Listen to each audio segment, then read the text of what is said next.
Kinabukasan, makikita natin si Noah na inaasikaso ng kanyang mga kasambahay para sa pagbisita ng gobernador ng Imperyong Uy na si Ded Marl, ang pinakamatagumpay na lalaki sa kanyang mga nasasakupan. Ikinwento rito na sa pamilya imperial ay nakaugalian na bigyan ng mga pamana ang mga prinsipe upang ito'y pamahalaan, tinuturing ng mga mamamayan ang kanilang prinsipe bilang nag-iisa at lehitimong pinuno. Si Ded Marl na isinilang sa Armelia ay hindi naiiba rito. Makikita nating magalang na nagbibigay galang si Ded Marl kay Noah, ngunit pinapaupo siya ng bata at ikalawang beses pa lamang nilang nagkikita matapos ang 1 taon at kalahati at nang italaga si Noah bilang gobernador, tinanong niya si Ded kung kumusta na ang kanyang nasasakupan, lalo na't iniwan sa kanya ang pamamahala sa mga tubig ng Uy. Subalit napansin ng ating munting bida na hindi agad sumagot si Ded at dito niya napagtanto na hindi maganda ang lagay ng mga bagay. Ikinwento na ang Uy ay isang lugar na nagpuproduce ng maraming butil at matatagpuan sa crossing ng isang malaking ilog na madalas nagkakaroon ng baha. Ang plano ay kontrolin at patatagin ang mga pagbaha kaya tinanong ni Noah kung ano ang problema. Si Ded na may halong pait ay sumagot na hindi pa rin ibinibigay ang kanilang budget at nagtaka si Noah dahil imposible raw na walang budget, sapagkat ito ay isang kautosang imperial. Ngunit sumisingit si Ded at ipinaliwanag na kahit ganoon ay patuloy pa rin silang hinaharangan ng Ministry of Finance at nang marinig ito ay pinapasunod ni Noah si Ded, dinala niya ito sa ministro ng pananalapi na si Maverick na masayang-masayang kumakain. Hindi na nagpatumpik si Noah at agad niyang binanggit ang pagpigil sa budget para sa mga tubig ng Uy. Sinabi ni Maverick na may mabigat siyang dahilan para rito kaso agad na napansin ni Noah ang posibleng isasagot at sinabi na kung sasabihin lang nitong hindi niya iyon maiintindihan, mas mabuting manahimik na lang at kahit bata pa lang siya ay napaka-concern na niya. Dahil dito ay ipinaliwanag ni Maverick na dahil sa pagbaha noong nakaraang taon sa Uy, hindi siningil ng kanyang kamahalan ang mga mamamayan ng buwis sa loob ng 1 taon at ngayon ay sinisingil daw ng ministeryo ang naipong halagang iyon, na binibigkas niya ang salitang ipon na parang may pagdududa.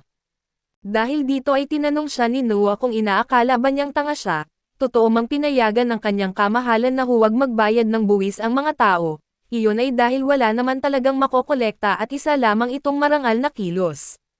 Ngunit ang sinasabi ni Maverick ay parang may pera na talagang naipon kaya't muling tinanong ni Noah kung talagang inaakala ba siyang tanga. Binigyang diin ni Maverick na hindi raw ganoon at ipinaliwanag niya na sa ngayon ay wala talaga silang hawak na pera. Dito siya kinabahan at agad gumawa ng palusot at sinabi niyang kasalukuyang itinatayo ang summer residence ng kanyang kamahalan, at dahil nais nila itong gawing isang palasyo at magtatayo rin sila ng mga bayan sa paligid nito, kaya kailangan nila ang pera. Ngunit alam ni Noah na palusot lamang iyon at isa ring paglapastangan sa emperador. Agad niya itong hinarap at kinomprante sa pagkuha ng pondo para sa mga hakbang laban sa baha upang ilaan sa isang palasyo. Tinanong niya kung sinusubukan ba nitong palalabasin na isang walang isip na emperador ang kanyang ama. Pagkatapos ay may pananakot niyang tinanong kung gusto ba nitong pag-usapan nila iyon mismo sa harap ng emperador, dahil dito ay napaluhod si Maverick at humingi ng tawad. Dahil dito ay inutusan ni Noah na agad palayain ang pondo at sumunod si Maverick at inatasan ang kanyang mga tauhan na gawin ito kaagad, nasaksihan ni Ded ang lahat ng ito at labis siyang namangha kung paano napasunod ni Noah ang ministro nang walang kahit kaunting pag-alinlangan. Inamin ni Ded ang hiya na nararamdaman niya sa paglapit kay Noah dahil lamang sa kanyang titulo bilang prinsipe, sinabi niyang lubos ang kanyang paghanga at babalik siya sa Uy upang asikasuhin ang pagkontrol sa mga pagbaha. Pagkalabas nila ay dumating ang isang kabalyero at ipinaalam kay Noah na nais siyang makita agad ng kanyang kamahalan, kaya't nakita natin siyang humarap sa hari at sinabi ng hari na huwag na siyang magpormal at sa simula ng usapan ay pinuri niya si Noah sa nangyari sa Uy, dahil nabalitaan niyang hindi niya sinaktan o dinurog si Maverick. Nagulat ang bata na nalaman iyon ng hari ng ganoon kabilis at dito sinabi ng hari na ang impormasyon ay isang sandata, kaya kailangan niyang masanay na panatilihin itong laging matalas at hindi lubos na naintindihan ni Noah, ngunit iginiit niyang ginampanan lamang niya ang kanyang tungkulin. Binalaan siya ng hari na ang tungkuling iyon ay hindi madaling gampanan na maraming manlinlang, at ang iba ay umaasa lamang sa papuri at kakaunti lang ang kayang tuparin ang tungkulin ng natural at lumapit ang hari at hinahaplos ang ulo ni Noah. Sinabing kahanga-hanga siya kahit 6 na taong gulang pa lamang at pagkatapos ay inutusan siyang tumayo. Tinanong ng hari kung ang espada ba niya ay si Leviathan dahil tila mas maliit ito ngayon, Habang pinagmamasdan ito ay napagtanto ni Noah na maging ang sarili niyang tahanan ay bahagi ng network ng impormasyon ng hari. Kinilala ng hari ang kapangyarihan ni Noah sa kakayahan nitong kontrolin ang espada. Naalala ng bata ang pagkakataong muntik na niyang patayin ang lahat, ngunit nagawa niyang pigilan ang espada sa huli at sinabi ng kanyang ama na kailangan niyang matutong kontrolin ang espada ng mas maayos sa lalong madaling panahon, kaya't tinawag niya ang isang tagapagsanay. Dito natin nakilala si Damian na isang maharlika at ang pinakamahusay na maestro ng espada sa imperyo. Sinabi ng hari na wala nang hihigit pa sa kanyang antas kaya't hiniling niya kay Noah na magsanay ng mabuti at sa pagkakataong ito, humiling si Damian ng isang laban. Nilinaw niyang hindi ito para suriin ang teknik ni Noah kundi ang kanyang potensyal. Tinanggap ito ng hari ng walang alinlangan at nakita natin silang magkatapat at mabilis na hinugot ni Noah si Leviathan. Ngunit nagsimulang magwala ang espada. Naunawaan ito ng bata at agad siyang umatake at madaling hinarang ni Damian ang atake. Umatras si Noah at sa sandaling iyon ay ipinakita sa kanya ni Leviathan ang mga alaala ng mga dating may-ari nito, at naunawaan niyang ang mga iyon ay mga napakahuhusay na mandirigma. Muli siyang sumugod kay Damian at sa isang mabilis na galaw ng espada ay nagawa niyang tanggalin ang sandata ng kalaban. Pagkatapos nito ay humingi ng paumanhin si Damian sa hari at sinabing wala na siyang maituturo pa kay Prinsipe Noah. Kahit taglay pa niya ang lakas at bilis ng isang bata ay nagawa niyang i-disarm siya gamit ang purong teknik, dahil dito ay napagtanto ni Damian na hawak ni Noah ang espada na parang isang tunay na maestro, at magiging kabastusan na subukan pa siyang turuan. Nang marinig iyon ay tumawa ang hari at sinabihan ang ating bida na siya ay kahanga-hanga. Dahil dito ay ipinagkatiwala sa kanya ng hari ang pagpili ng mga kabalyero para sa tao na ito at hindi kinwestiyon ni Noah ang desisyon, nangako siyang tuparin ang kanyang tungkulin. Ipinaliwanag na ang pagpili ng mga kabalyero ay isang malaking kaganapan na ginaganap isang beses kada taon sa buong imperyo. Ayon sa tradisyon ay laging pinahahalagahan ang mga mandirigma at sinasabing ang landas ng mandirigma lamang ang paraan para umangat sa lipunan. Sa pagpiling ito ang mga mandirigma mula sa iba't ibang rehiyon ay naglalaban hanggang kamatayan sa kabisera, at ang mga nagwawagi ay binibigyan ng titulong kabalyero at nagiging bahagi ng mataas na uri. Ibinunyag ni Noah na ang unang tungkulin ng isang kabalyero ay sumunod sa kanyang tagasuri, kaya kung makakakuha siya ng isang pambihirang kabalyero bilang nasasakupan ay lalo siyang lalakas. Tinanong ng hari kung anong paraan ang gagamitin niya at sumingit si Damian at sinabing may dalawang opsyon, lahat laban sa lahat o direktang eliminasyon at di ito pinansin ni Noah at humiling lamang ng isang bagay na alisin ang mga rehiyonal na eliminasyon, at idaos ang lahat sa iisang kabisera upang lahat ay lumaban sa harap niya. Tinanong ng hari ang dahilan at doon ay ipinaliwanag ni Noah na napakalawak ng imperyo, kaya't hindi niya mabantayan ang mga rehiyonal na laban at sayang kung may pambihirang talento na mawawala dahil sa isang walang saysay na dahilan. Pinahintulutan siya ng hari at sinabing nagtitiwala siya sa kanyang pasya. Sa palasyo ay tinanong ni Noah si Soy kung may kinatawan ba mula sa kanilang nayon para sa pagpili. Kinumpirma ni Soy dahil para sa mga tulad nila ay iyon lamang ang pagkakataong umangat kaya taon-taon ay nagpapadala sila ng isang kandidato. Ikinwento ni Noah ang plano niyang alisin ang rehiyonal na eliminasyon at hayaan silang magpadala ng kahit ilan sa kabisera. Pumayag si Soy pero may kaunting pag-alinlangan at tinanong ni Noah kung may problema. Sumagot si Soy na maliit na bagay lamang iyon at sa kanilang nayon, iisa lang ang ipinapadala dahil napakamahal ng biyahe at pananatili kaya't nag-aambagan ang lahat at sapat lang para sa isa. Idinagdag niya na pasan ng bawat kalahok ang inaasahan ng buong nayon kaya't siniseryoso nila ito.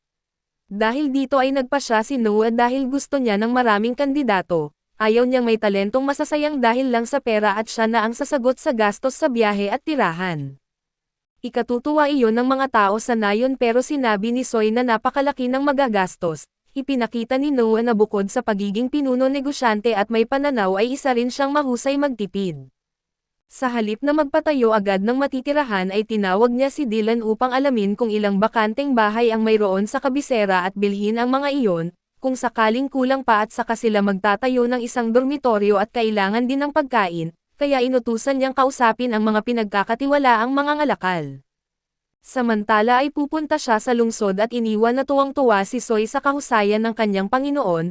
Pagkatapos nito ay makikita si Noah kasama si Byron at ibinigay ni Byron ang budget para sa pagpili na isang nakakatawa na halaga na hindi ipinakita kung magkano. ngunit sinabi ni Noah na malugi si Byron dito. Gayunpaman ay hindi nag-alala si Byron dahil ito ay direktang hiling ng ikatlong prinsipe at napagtanto ni Noah na may kapalit itong hinihingi, dahil walang mangangalakal ang kusang malugi ng ganoon kalaki, kaya direkta niyang tinanong kung ano ang gusto nito bilang kapalit. Hinangaan ni Byron ang talas ng isip ni Noah sa murang edad at ikinwento niyang kasabay ng pagpili ng mga kabalyero, may pagsusulit din sa palasyo para kumuha ng mga tauhan, at tinanong niya kung anong uri ng mga kandidato ang karaniwang pumapasa. Agad na naisip ni Noah ang balak at malamang gusto ni Byron na makapasok ang isang babae sa palasyo, kung may tao na mapagkakatiwalaan siya sa loob ay mabilis siyang magkakaroon ng impormasyon, at kung maging kasintahan pa ito ng kanyang kamahalan at maging consort ay hindi masukat ang pakinabang ni Byron. Medyo kabado pero sinabi ni Byron na hiwalay iyon sa kasalukuyang usapan, at may ipinadala na siyang regalo sa tirahan ni Noah at naunawaan ni Noah na iyon ay paunang bayad, at sa isip niya ay pinuri niya ang katalinuhan ng lalaki. Tinanggap niya ang kasunduan ngunit may isang kondisyon at ang babae ay dapat nakapansin-pansin at may kakayahan, upang maaari rin siyang maging tagapamagitan para rito at agad na pumayag si Byron at maghahanap ng dalagang ikakalugod niya.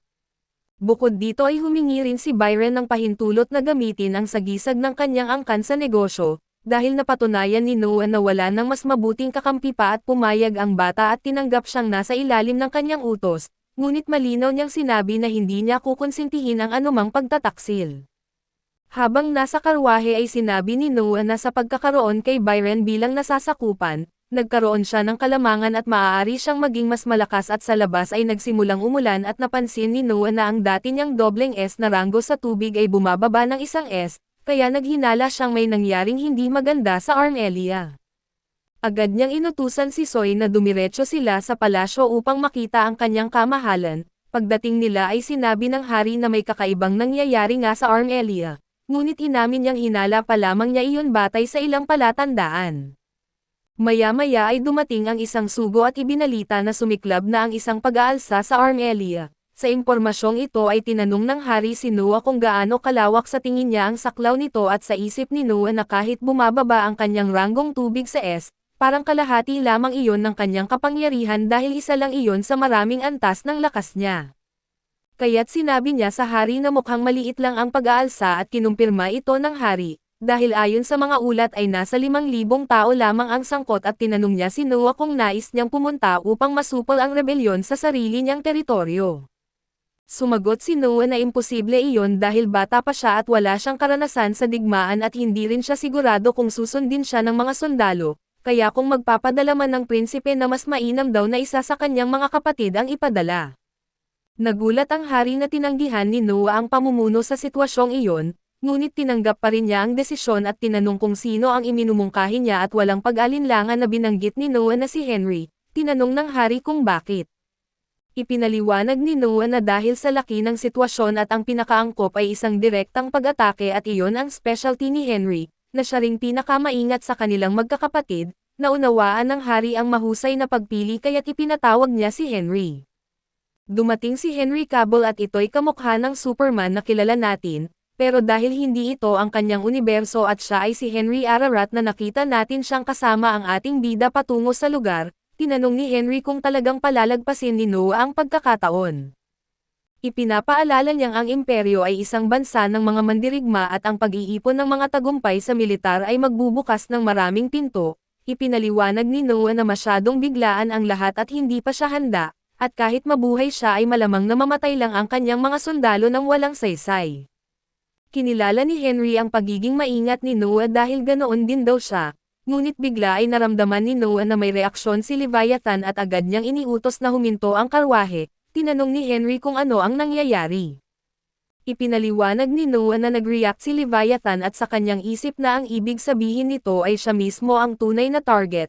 Ayaw niyang madamay ang kanyang kapatid kaya't mabilis siyang bumababa ng karwahe at kasabay nito, ilang mahiwagang bilog ng tubig ang lumitaw sa lupa at sinubukan na hulihin si Noah.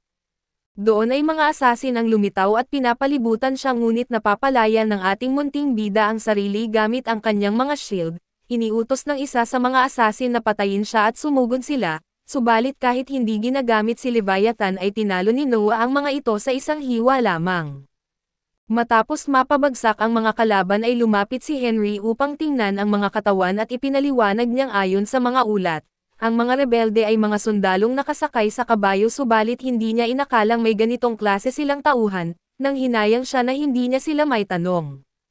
Pinapakalma siya ni Noah at ipinaliwanag na hindi niya sila pinatay at matapos niya silang pabagsakin, ginawa lang niyang walang malay ang mga ito gamit ang pananakot ni Leviathan at hiniling niya kay Henry na asikasuhin ang mga ito, at sa kanya tinanong kung sinabi ba ng mga ulat na mga sundalo sa kabayo ang mga rebelde. Dahil naaalala niyang halos walang produksyon ng mga kabayong pangmilitar ang Armelia, kinumpirma ito ni Henry at doon nagkaroon ng ideya si Noah at kinabukasan ay ipinatawag niya si Byron at tinanong kung may negosyo ba ito malapit sa Armelia. Kinumpirma ito ni Byron kaso bago magpatuloy ang usapan ay binalaan siya ni Noah na kung may kahit anong impormasyon na lumabas sa silid na iyon, papatayin niya siya at tinanggap ito ni Byron at pagkatapos ay ipinaalam ni Noah na may nagaganap na rebelyon sa Armelia. Ayon sa ulat ang pangunahing puwersa ng mga rebelde ay mga sundalong nakasakay sa kabayo. Ipinakita ni Noah ang isang malita at sinabing mayroon siyang 10,000 reins at nais niyang bilhin ang lahat ng pagkain para sa mga kabayo. Pumayag si Byron ngunit nagtanong ito kung paano naman ang pagkain ng mga sundalo. Ipinahayag ni Noah na huwag na niyang alalahanin iyon at ipinaliwanag niya na walang industriya ng butil ang Armelia at ayon sa kanyang kapatid na si Henry, malamang na binili ng mga rebelde ang kanilang mga kabayo mula sa ibang bansa at dagdag pa, may hangganan ang pagnanakaw ng pagkain mula sa mga magsasaka. Dito naunawaan ni Byron na kung bibili rin sila ng pagkain para sa mga sundalo, mauuwi iyon sa pagnanakaw at hindi na ito diretsahang sinabi ni Noah na sa seryosong tingin niya ay agad na naintindihan ni Byron ang plano. Kinilala niya ang tapang at talino ni Noah at pinuri ito bilang isang napakatalinong tao at pagkatapos nito, umalis si Byron at nangakong sisimulan agad ang gawain at nang sila na lang ang naiwan ay inisip ni Noah na sa paraang ito ay magiging mas madali ang laban ng kanyang kapatid, ang ating munting bida ay tunay na isang napakagaling na kuya.